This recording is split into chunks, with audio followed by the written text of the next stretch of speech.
Dr. Saeed Durrani, thank you so much for giving your time this afternoon. Pleasure. Thank you. It's a great opportunity to talk to you about your life, Yeah, about your achievements. that's very kind of you. So much to say in so little time. I'll start with the beginning. Dr. Durrani, let me ask you where you were born, where you were raised, to start with. My father was a judge in the unpartitioned India, and so a judge has to be appointed not more than 2.5 years in one place, so that people don't get to know him and start sifarish, that please do this for me and do this for me. So when I was born, it was Layalpur, but I don't come from that except having been born there. I've spent most of my time in Lahore. Where you were educated in Lahore itself. Yeah, I went to Government College Lahore and studied up to MSc, Master of Science. Then I went to Cambridge University in England and did my PhD. And I did further research at Oxford and the Atomic Energy Research Establishment at Harwell, which is near Oxford. And then you spent a lot of time at Birmingham University. Yes, I came to Birmingham University in 1967 and served in the faculty for 30 years. And after that, I've been teaching in various countries like Mexico and Japan and China and Germany.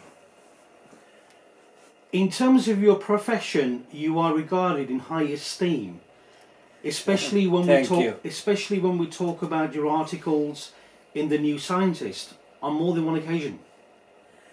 Yeah, well, I did some research on the moon material from 1972 to 1979 and of course onwards, and on meteorites up to recently. The Jill meteorite that landed in China was also, it was a world experience. Yes, well, I just received them by post. I didn't know anybody in China, but they saw an article of mine and sent me. So then the Royal Society of England sent me for a month in May of 1972, and I wanted to ask which year it was. Yeah, so 1980.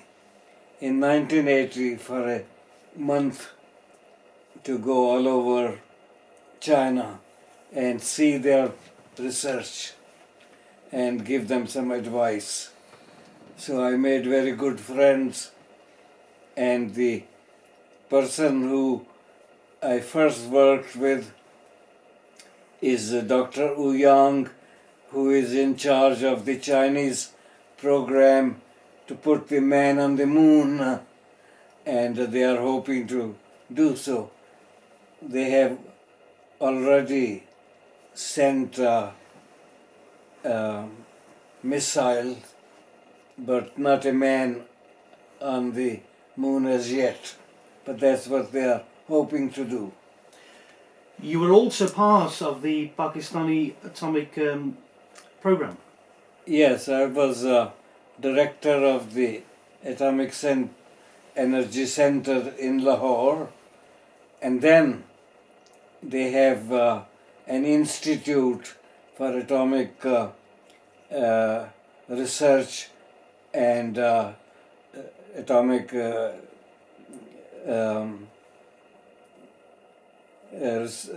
research center, and that's called this is in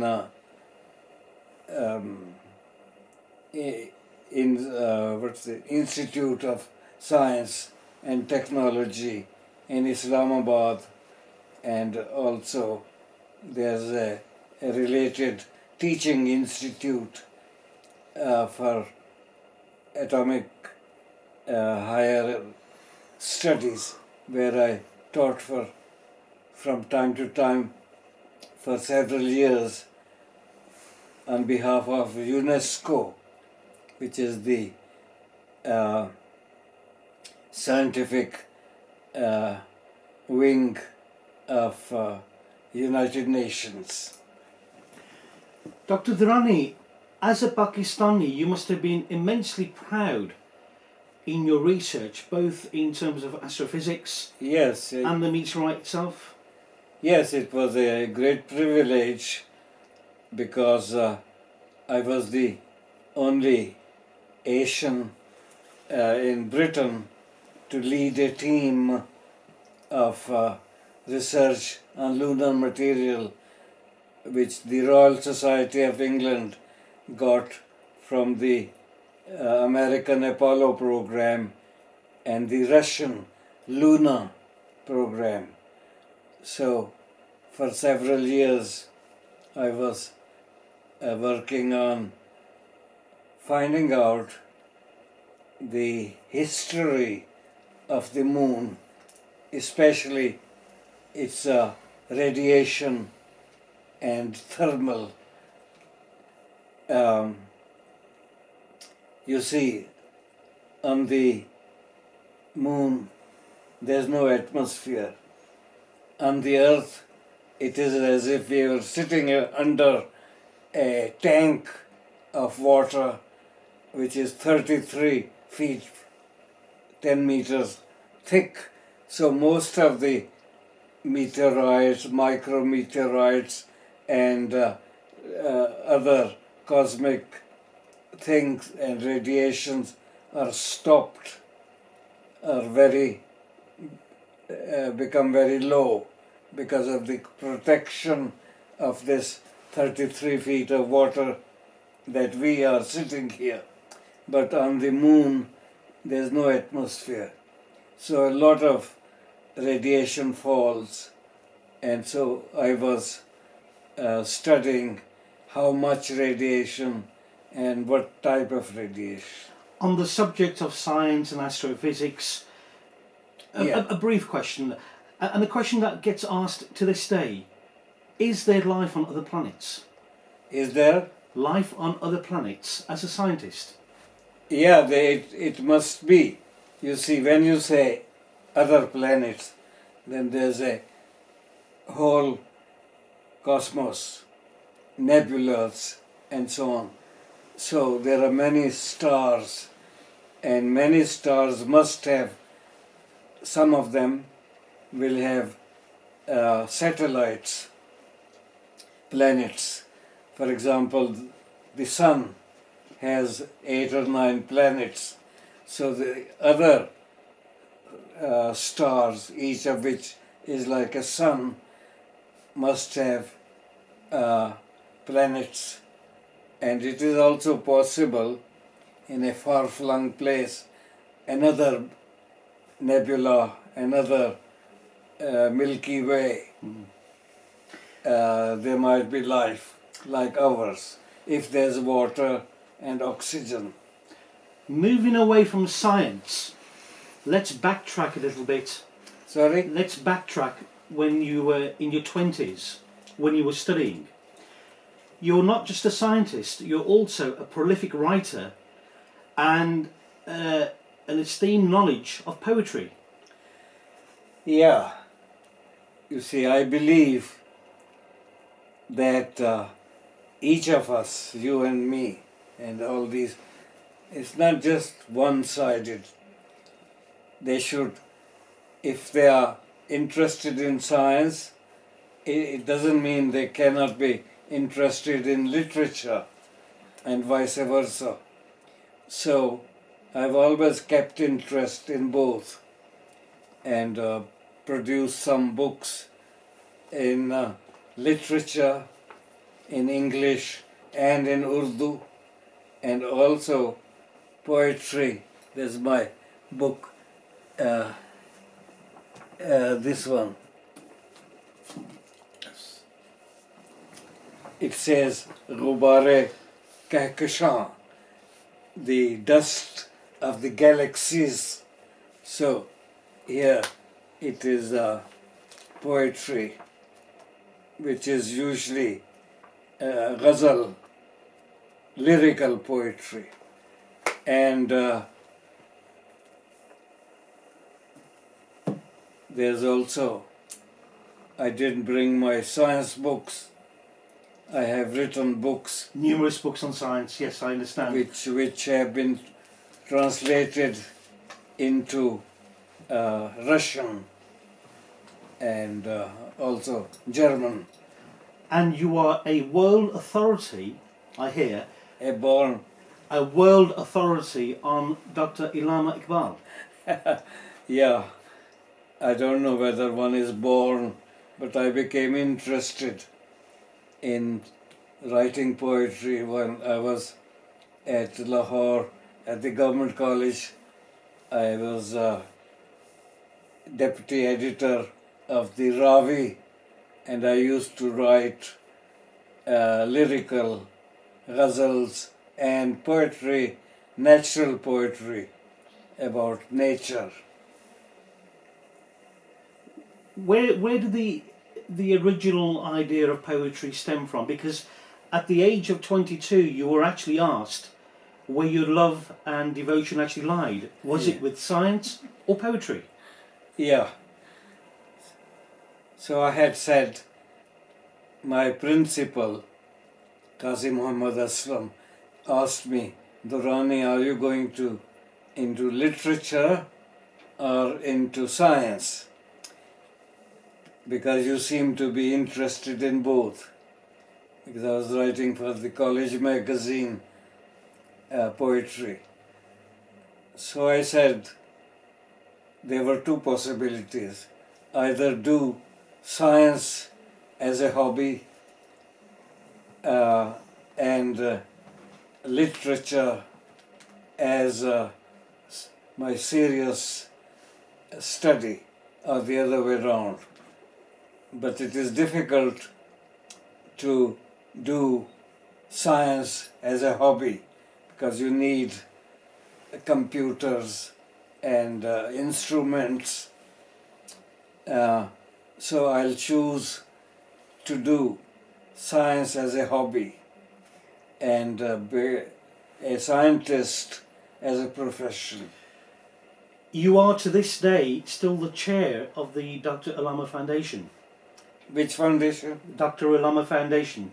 Iqbal Foundation. Oh yeah, I became chairman of Iqbal Academy UK, and I have held conferences on Iqbal, and also there's an Iqbal Foundation which was based in Europe, in Belgium and Germany and UK, and I am the deputy chairman of Iqbal Academy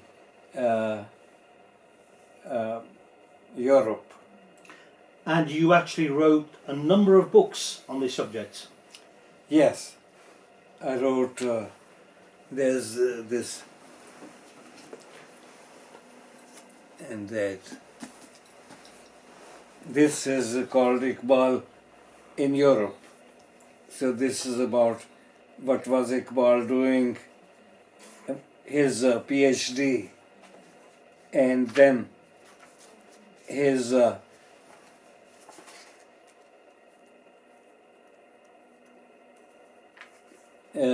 this girl is called Emma Wegenast. She was a young German who taught him German. So he wrote letters to her for about 40 years until 1931 is the last letter. So I have discovered his letters to Emma, and that's me at the grave of Emma, which is in Heilbronn near Heidelberg.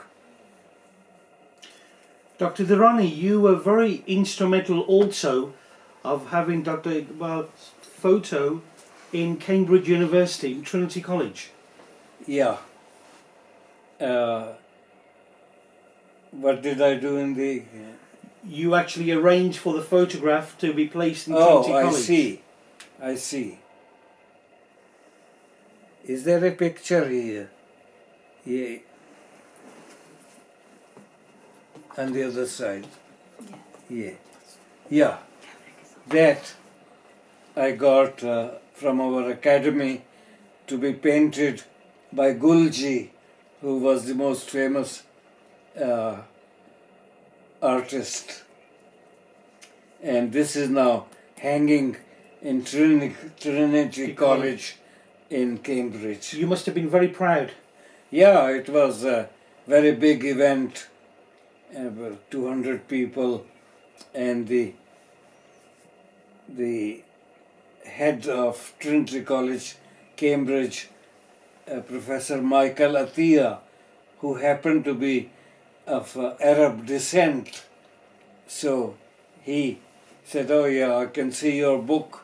So he gave a big ceremony when this was inaugurated by the ambassador of Pakistan, Dr. Humayun Khan. Dr. Durrani, some people see you as a national treasure, as a Pakistani national treasure for all your hard work in academia, in poetry.